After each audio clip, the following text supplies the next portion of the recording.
In form, the B-21 is highly similar to the B-2 in that it utilizes a flying wing design.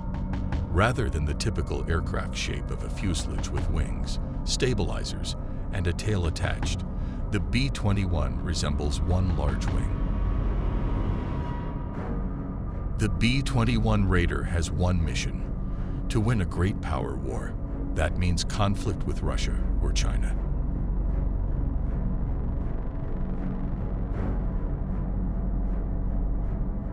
Strategic bombing made its advent during the First World War, when the German Empire sent Zeppelins to bomb London.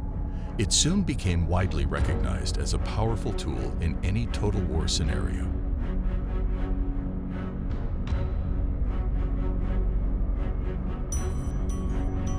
Strategic bombing seeks to degrade an enemy's morale while diminishing their economic ability. It brings the war to the enemy's home. Much has changed since the era of large airships dropping incendiaries and grenades. Constant improvements have produced bombers with payloads of thousands of pounds, often including nuclear weapons as well.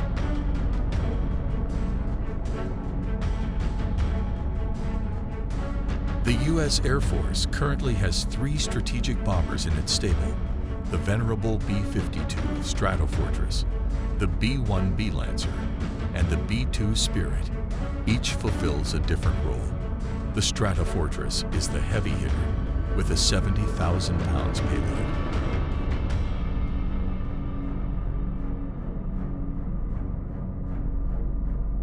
The Lancer is supersonic, using high speed to evade enemy anti-air capabilities.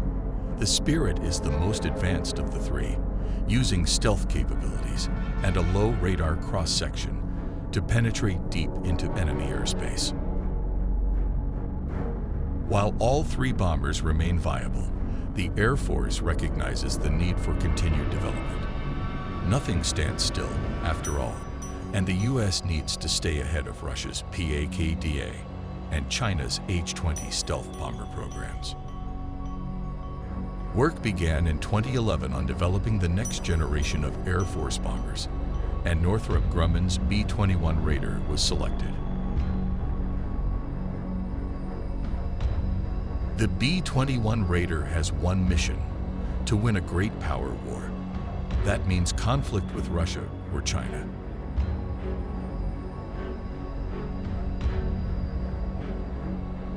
In form, the B-21 is highly similar to the B-2 in that it utilizes a flying wing design.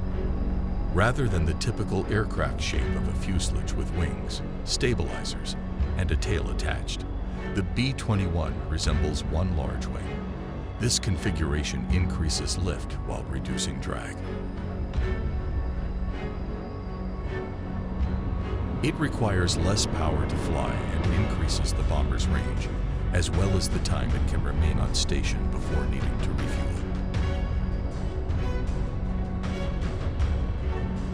The Air Force plans to acquire 100 Raiders, enough to retire its fleets of 45 B-1Bs and 20 B-2s. The Raider might even allow the Air Force to phase out the B-52, a platform that has been flying for more than 70 years. These priorities could change, however, as global events and political considerations affect defense spending.